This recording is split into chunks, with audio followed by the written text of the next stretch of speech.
আসসালামু আলাইকুম এভরিওয়ান, সবাই কেমন আছেন? আলহামদুলিল্লাহ আমি অনেক ভালো আছি। আশা করি আপনারাও অনেক ভালো আছেন। আজকে আমি রান্না করব আমাদের নিজেদের পুকুরের কাতলা মাছ। তো কাতলা মাছটা আমি একটু সবজি দিয়ে রান্না করব। আর শীতের সময় যে কোনো বড় মাছ একটু ভেজে সবজি দিয়ে রান্না করলেই বেশি মজা লাগে। তো আমি এখন সব ধরনের মশলা দিয়ে তেলের মধ্যে পেঁয়াজ দিয়ে মশলাটাকে ভালো করে কষিয়ে নিচ্ছি।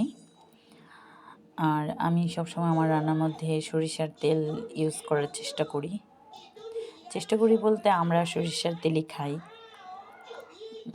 তরকারির মধ্যে। শুধু হালকা কোনো ভাজি টাজি খেলে তখন একটু সয়াবিন তেল ইউজ করি।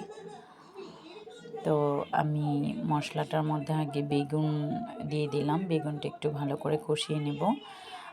আর নতুন আলু, কফি, সিম এগুলো আমি আগে থেকেই নতুন আলুটা একটু ভেজে নিয়েছি, কফিটা একটু করে নিয়েছি। তো সেগুলো একটু পরে দেব। বেগুনটা একটু যখন সিদ্ধ হবে তারপরে দেব। বেগুনটা সুন্দরভাবে কষানো হয়ে গেছে। এখন এর মধ্যে আমি অ্যাড করে দেব সিম, তারপরে নতুন আলু, কফি, কিছু পেঁয়াজের হাই। তো এগুলা দিয়ে ভালো করে আমি নাড়াচাড়া করে নেব। নাড়াচাড়া করে ভালো করে সবজিটাকে কষাবো। কষানোর পরে আমি এর মধ্যে একটু পানি দেব, অল্প একটু পানি দিয়ে ভালো করে কষাবো ঢেকে।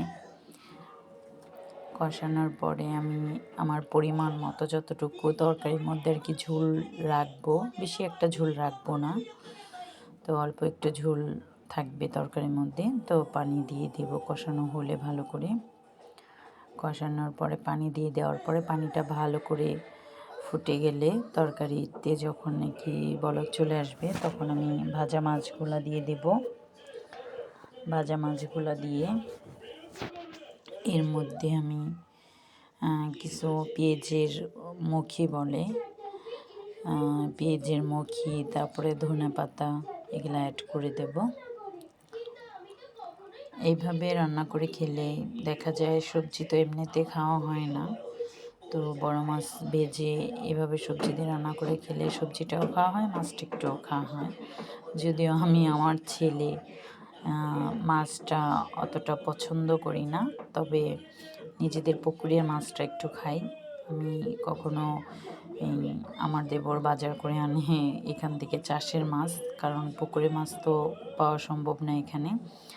এমনি নদীর মাছ খাওয়া হয়, চিংড়ি, তারপরে ইলিশ এগুলা খাওয়া হয়। তারপর আমার ছেলে পাঙ্গাস মাছটা পছন্দ করে, আয়ের মাছ পছন্দ করে, সেগুলো খাওয়া হয়। কিন্তু আমি ওইভাবে ওগুলা বোট করি, অতটা খাই না। তবে আমাদের নিজেদের পুকুরের যদি রুই মাছ বা কাতলা মাছ হয় তখন দেখা যায় একটু সবজি দিয়ে ভেজে রান্না করি, আমার খেতে ভালোই লাগে। আর শীতের সময় প্রত্যেকটা মাছের সাথে যে কোনো সবজি দিলে ভালো লাগে। ধনেপাতা আর তরকারিটা আসলে এমনিতেও টেস্ট হয়। তো তরকারিটা দেখেই বোঝা যাচ্ছে অনেক মজা হবে। আলহামদুলিল্লাহ আমার রান্না শেষ। আপনারাও এইভাবে মাছ রান্না করে খাবেন। আল্লাহ হাফেজ, ভালো থাকবেন।